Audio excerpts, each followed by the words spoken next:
Meu nome é Camille Winters e tenho 29 anos. Quando eu tinha 21, meus pais me chamaram para uma conversa à mesa de jantar e anunciaram, com uma tranquilidade que até hoje me impressiona, que pretendiam entregar meu fundo educacional à minha irmã mais velha, Delphine, que estava grávida. Eram $94.000, dinheiro que minha avó havia deixado especificamente para que eu pudesse cursar direito. Minha mãe sorriu como se estivesse oferecendo um conselho simples e disse: "Você pode trabalhar. Isso vai formar seu caráter." Meu pai sequer piscou. Apenas completou: "Sua irmã precisa mais de nós agora." Eu não chorei. Não levantei a voz, não discuti e nem implorei. Apenas olhei para os dois e respondi: "Tudo bem." Depois abracei minha mãe, subi para o quarto e fechei a porta. Às 20h56, meu celular acendeu com um alerta de segurança. Meu pai estava tentando acessar a conta naquele exato momento, enquanto eu ainda estava dentro da casa. O que eles não sabiam era que, 5 semanas antes, eu já havia transferido todo o dinheiro para uma conta protegida e bloqueado completamente o acesso deles. Mas essa história não começou naquela noite. Antes de explicar como as leis de Connecticut acabaram protegendo aquele dinheiro e como descobri que minha própria família havia retirado discretamente $14.200 de mim ao longo de 12 anos, preciso voltar ao começo de tudo. Era um domingo no final de setembro. Eu havia acabado de começar a faculdade de Direito em Boston e dirigir a quase 2 horas de volta para a casa dos meus pais, em Hartford. Naquela manhã, minha mãe tinha me ligado. "Venha jantar, Camille. Precisamos conversar sobre uma coisa importante. A Delphine também vai estar aqui." Eu deveria ter percebido imediatamente que havia algo errado. Quando entrei em casa, abracei minha mãe como se aquele fosse apenas mais um domingo em família.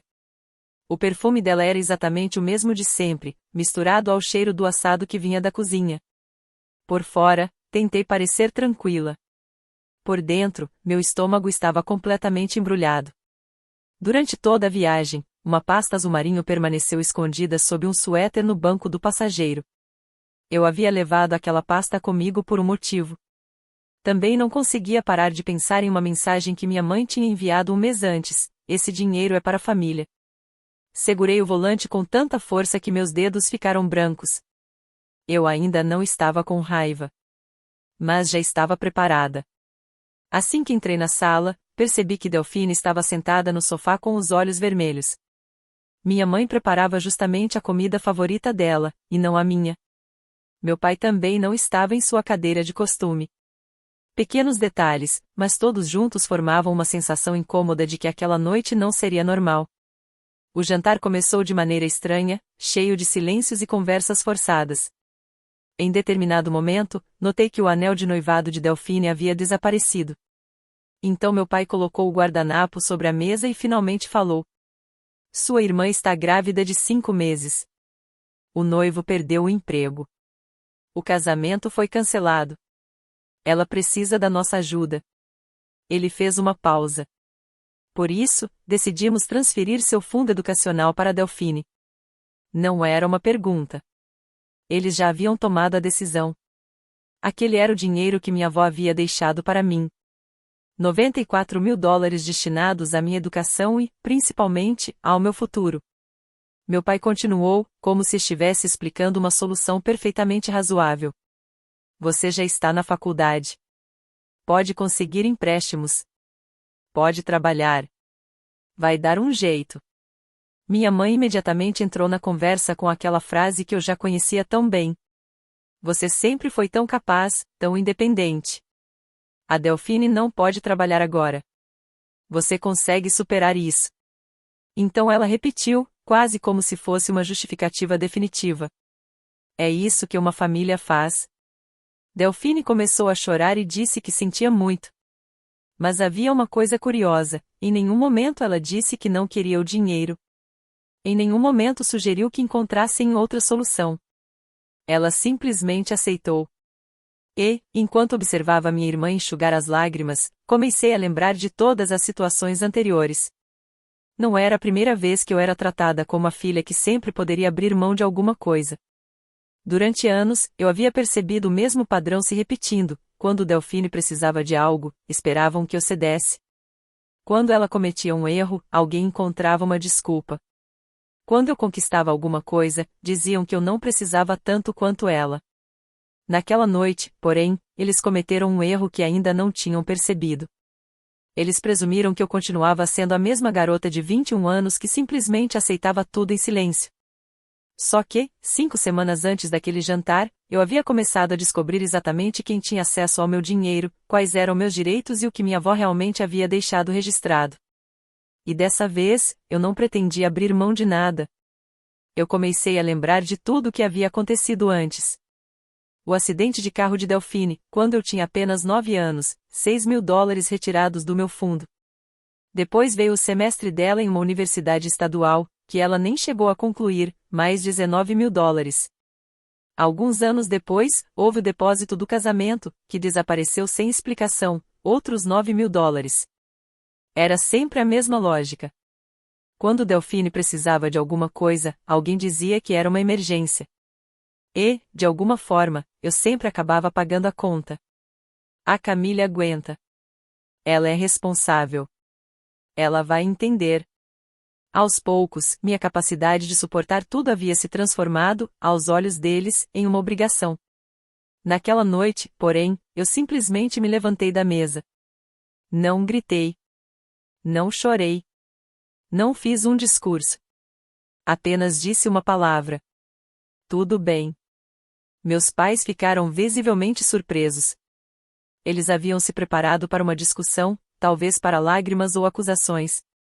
Minha mãe parecia até aliviada. Obrigada por entender, querida, disse ela. Posso subir? Tenho algumas leituras para fazer. Delphine abaixou os olhos e falou baixinho. Eu vou te devolver algum dia, Cã. Eu prometo. Eu não respondi. Minha mãe se levantou, me abraçou com carinho e sussurrou. Eu te amo. Eu também sussurrei. Eu te amo. E eu realmente quis dizer aquilo. Porque amar alguém nunca significou permitir que essa pessoa ultrapassasse todos os seus limites. Eu ainda amava minha família. Só não acreditava mais que amor significava sacrificar meu futuro para resolver os problemas dos outros. Naquela casa, porém, parecia que ninguém tinha entendido essa diferença. Subi para o meu antigo quarto e tranquei a porta. Sentei na mesma cama com a colcha já desbotada que eu usava desde o ensino médio. Por alguns segundos, fiquei olhando para o teto, tentando absorver tudo o que tinha acontecido. Então peguei o celular e abri o aplicativo do banco.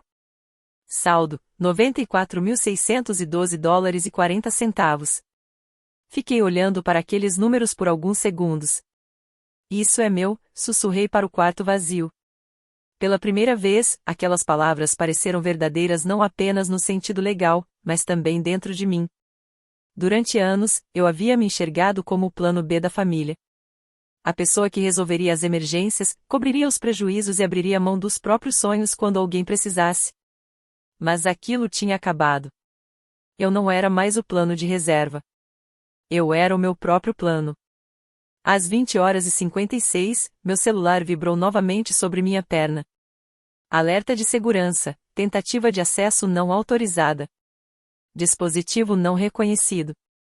Localização, rede residencial. Eu imediatamente soube quem era. O computador do meu pai ficava no andar de baixo. Fiquei em silêncio, olhando para a tela enquanto conseguia ouvir, através do chão, o som das teclas sendo pressionadas lentamente. Alguns segundos depois, a digitação ficou mais rápida, quase desesperada. Então ouvi a voz da minha mãe. Harold, o que aconteceu? Nada. A senha não está funcionando. Um pequeno sorriso apareceu no meu rosto. Pouco depois, chegou outro alerta. Tentativa mal-sucedida. Resta apenas uma tentativa. O som das teclas parou. Ouvi uma cadeira se mover. Depois, passos pesados atravessando o corredor. Minha mãe parecia mais preocupada agora. Harold, o que você está fazendo? Nenhuma resposta. Em seguida, a digitação voltou, ainda mais agressiva. Meu celular vibrou pela terceira vez. Última tentativa falhou. A conta foi bloqueada por 24 horas.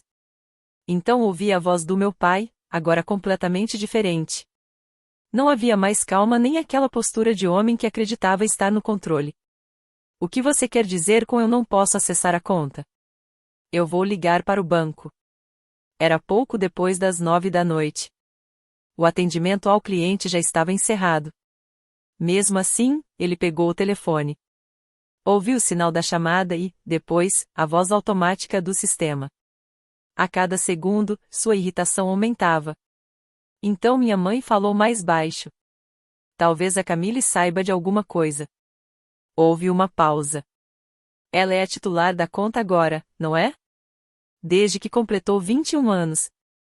O silêncio que veio depois pareceu durar uma eternidade. Então meu pai perguntou, com uma voz completamente diferente. Ela é o quê? Ouvi um barulho forte vindo do escritório. Algo havia sido jogado contra a mesa. Um instante depois, a voz dele ecoou pela casa inteira. Camille. Desça aqui agora. Eu permaneci sentada na cama. Não estava assustada. Pela primeira vez, eu sabia exatamente o que estava acontecendo.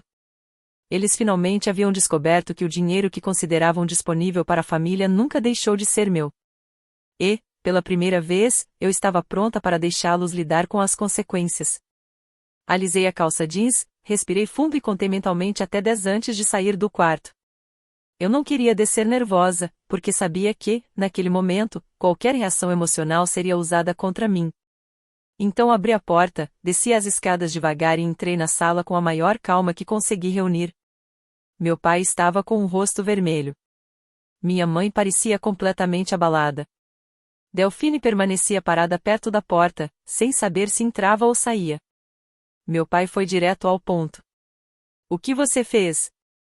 Parei diante dele. Não entendi a pergunta. A conta, ele respondeu. O que você fez com a conta? Troquei a senha em agosto. Ele ficou alguns segundos me encarando. Você não pode simplesmente. Eu completei 21 anos em agosto, pai. Minha voz continuou tranquila. Em Connecticut, a custódia de uma conta última termina quando o beneficiário atinge a idade prevista em lei. A partir daí, o dinheiro passa a ser meu. Então, sim. Eu podia trocar a senha, transferir o dinheiro e impedir que qualquer outra pessoa acessasse a conta. Minha mãe me olhou como se tivesse acabado de perceber que a filha que ela julgava previsível havia preparado algo que eles não esperavam. Mas você disse que estava tudo bem no jantar. Eu disse que estava tudo bem ouvir o plano de vocês, respondi. Nunca disse que entregaria a vocês o controle de uma conta que legalmente pertence a mim. O silêncio tomou conta da sala. Então fui até o armário, retirei uma pasta azul marinho e coloquei sobre a mesa. Abri a pasta. Dentro estava a carta de doação autenticada da minha avó, Josefine, assinada anos antes. O documento deixava claro que o dinheiro havia sido separado exclusivamente para minha educação e que, ao completar a idade determinada, o valor deveria passar integralmente para mim.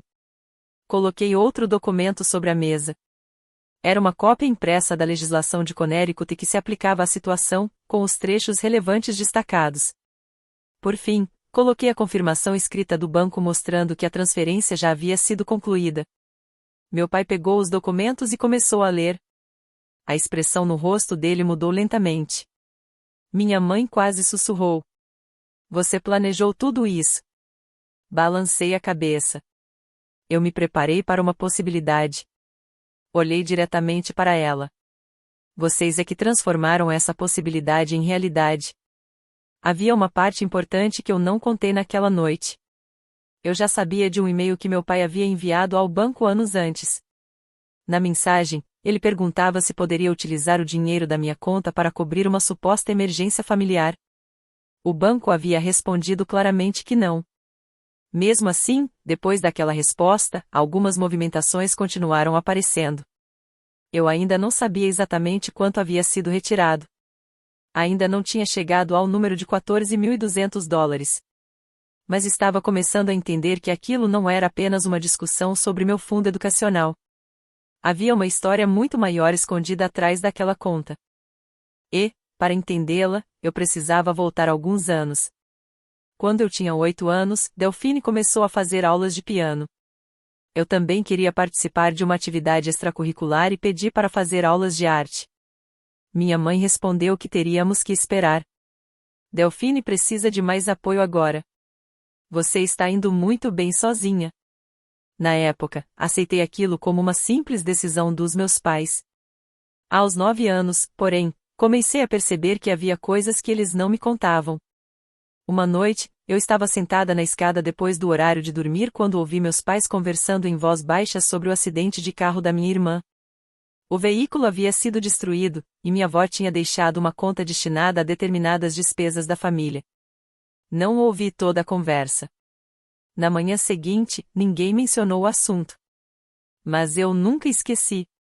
Aos 14 anos, Delphine abandonou a faculdade depois de apenas um semestre. Quase $19.000 haviam sido gastos com matrícula, moradia e outras despesas. Quando perguntei o que aconteceria com aquele dinheiro, ninguém chamou aquilo de prejuízo. Era simplesmente o que aconteceu.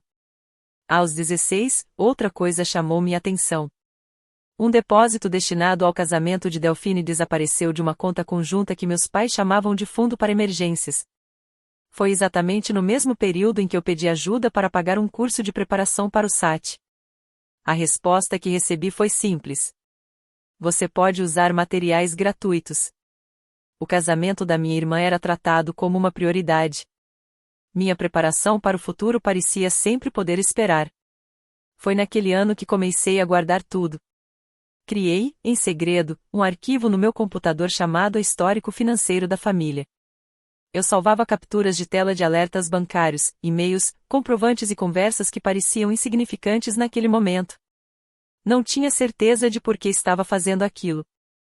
Não estava tentando destruir minha família nem provar que alguém era culpado. Eu apenas tinha uma sensação persistente de que, algum dia, precisaria entender para onde aquele dinheiro estava indo. E talvez, mais importante, provar o que realmente havia acontecido. Naquela época, eu ainda não sabia que aqueles pequenos registros acabariam formando a peça mais importante de toda a história. Eu só sabia de uma coisa: toda vez que minha família dizia que eu deveria abrir mão de alguma coisa pelo bem de Delphine, alguém esperava que eu esquecesse os detalhes. Eu decidi não esquecer. Entrei em uma boa universidade e consegui um pacote de auxílio financeiro bastante generoso. Mesmo assim, ainda existia uma diferença de aproximadamente $10.000 por ano que eu precisava cobrir de alguma maneira. Meus pais disseram que estavam orgulhosos de mim. E não enviaram um único dólar. Durante os 4 anos da faculdade, trabalhei em 3 empregos diferentes. Estudava durante o dia, trabalhava à noite e aproveitava os fins de semana sempre que aparecia algum turno disponível. Eu paguei aquela diferença sozinha, mês após mês, enquanto minha irmã continuava morando na casa dos meus pais sem pagar aluguel e com várias despesas sendo cobertas por eles. Certa vez, minha mãe comentou casualmente: "Está vendo? No fim das contas, você nem precisava daquele fundo." Eu fiquei em silêncio. Eu não precisei daquele dinheiro porque tive escolha. Eu não precisei porque alguém me ajudou. Eu consegui me virar porque não havia outra opção. No último ano da faculdade, comecei a olhar para o passado de uma maneira diferente. Eu já tinha aprendido bastante sobre documentos financeiros, regras e responsabilidades. Então decidi cruzar cada retirada feita da conta que minha avó havia criado com as regras aplicáveis às distribuições de uma conta custodial. Quanto mais eu pesquisava, mais preocupada ficava.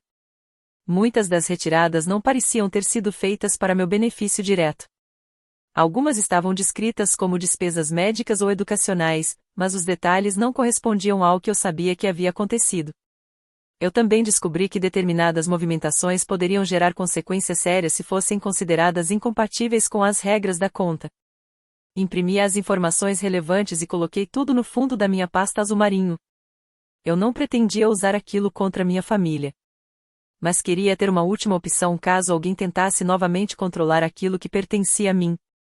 Então, cerca de um mês antes do meu aniversário de 21 anos, minha mãe me mandou uma mensagem dizendo que o dinheiro era da família. Naquele momento, eu já sabia que aquela frase não era inocente. Eu procurei o antigo advogado da minha avó, Bertrand Voice. Ele era um homem extremamente cuidadoso e ainda se lembrava de mim desde o funeral dela. Expliquei a situação. Ele ouviu tudo sem me interromper e, depois, confirmou algo que eu precisava ouvir. Quando eu atingisse a idade prevista, deveria atualizar os dados de contato, assumir diretamente o controle da conta e solicitar a transferência por conta própria.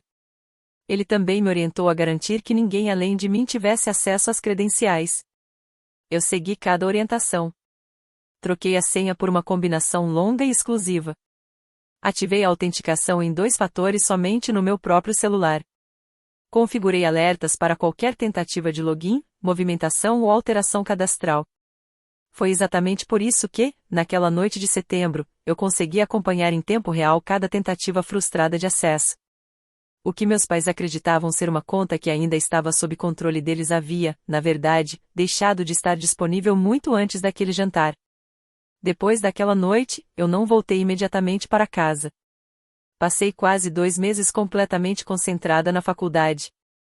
Mergulhei nos estudos, encontrei um grupo de colegas que também entendia o que significava lidar com famílias complicadas e, pela primeira vez em muito tempo, consegui falar sobre minha situação sem sentir que estava exagerando. Mas havia uma coisa que ainda me incomodava. Eu precisava saber exatamente o que tinha acontecido com o dinheiro. Então solicitei ao banco o histórico completo das transações desde a abertura da conta. Algum tempo depois, chegou uma pilha com mais de 50 páginas. Espalhei tudo pelo chão do meu pequeno apartamento. Aquelas folhas contavam uma história muito diferente daquela que meus pais haviam contado durante anos. Havia retiradas identificadas como despesas médicas que não pareciam ter relação comigo. Outras apareciam como materiais educacionais, embora eu nunca tivesse recebido nada equivalente àqueles valores. Continuei examinando os documentos até encontrar algo que me fez parar. Era um e-mail enviado pelo meu pai ao banco. Anos antes, ele havia perguntado diretamente se poderia utilizar parte daquele dinheiro para despesas familiares. A resposta do banco era clara: não. Os recursos só poderiam ser utilizados de acordo com as regras aplicáveis à conta e para benefício direto da beneficiária. Eu li aquela mensagem várias vezes. Meu pai havia perguntado. O banco havia respondido que não. E, apenas 10 dias depois, apareceu outra retirada que não parecia se enquadrar nessas condições. Ele sabia. Ele perguntou. Disseram que não. E, mesmo assim, ele fez. Foi nesse momento que comecei a chorar sentada no chão do apartamento. Mas não era exatamente tristeza. Era o alívio estranho de finalmente possuir provas concretas daquilo que, durante anos, eu só havia sentido. Eu não estava imaginando o padrão. Eu não estava sendo paranoica. Os documentos estavam ali, diante de mim. Cada página ajudava a montar uma história que ninguém da minha família queria contar. Naquele inverno, Delphine deu à luz uma menina. Ela se chamava Eve. Quando recebi a notícia, fiquei alguns segundos olhando para a tela do celular. Eve não tinha culpa de nada. Ela era apenas uma criança chegando ao mundo em meio a uma família cheia de decisões mal resolvidas. E eu sabia que, dali em diante, as coisas provavelmente ficariam ainda mais complicadas. Porque agora eu não tinha apenas uma conta protegida. Eu tinha anos de documentos, registros e evidências que poderiam explicar exatamente o que havia acontecido com o dinheiro da minha avó. E, pela primeira vez, ninguém poderia me convencer de que tudo aquilo estava apenas na minha cabeça. Fui visitar minha sobrinha por pouco tempo. Levei um presente simples, peguei Eve no colo e fiquei alguns minutos em silêncio, apenas observando aquela menina dormir. Antes de ir embora, aproximei o rosto dela e sussurrei uma promessa que talvez ela nem pudesse entender naquele momento: ela nunca precisaria conquistar o amor de ninguém sendo conveniente, silenciosa ou sacrificando os próprios sonhos. Quando entrei no carro, fiquei alguns minutos parada antes de ligar o motor. Então chorei. Não por Eve. Chorei pela menina que eu havia sido um dia e que nunca teve alguém segurando sua mão e dizendo que ela não precisava merecer carinho através de sacrifícios. Nos anos seguintes, mantive uma certa distância da minha família. Não desapareci completamente, mas aprendi a estabelecer limites que antes pareciam impossíveis. Fazia visitas curtas nos feriados, preferia ficar em hotéis em vez de dormir no antigo quarto da casa dos meus pais e escolhia cuidadosamente quando atender ou retornar ligações. Enquanto isso, terminei a faculdade de Direito, passei no exame da ordem e comecei a trabalhar na área de Direito de Família. Curiosamente, meu primeiro grande caso envolveu uma jovem cujos próprios pais estavam tentando usar uma suposta emergência familiar como justificativa para controlar uma herança que legalmente pertencia a ela. A situação parecia familiar demais. Nós vencemos o caso. Depois vieram outros. Eu continuei vencendo, construindo pouco a pouco uma reputação profissional.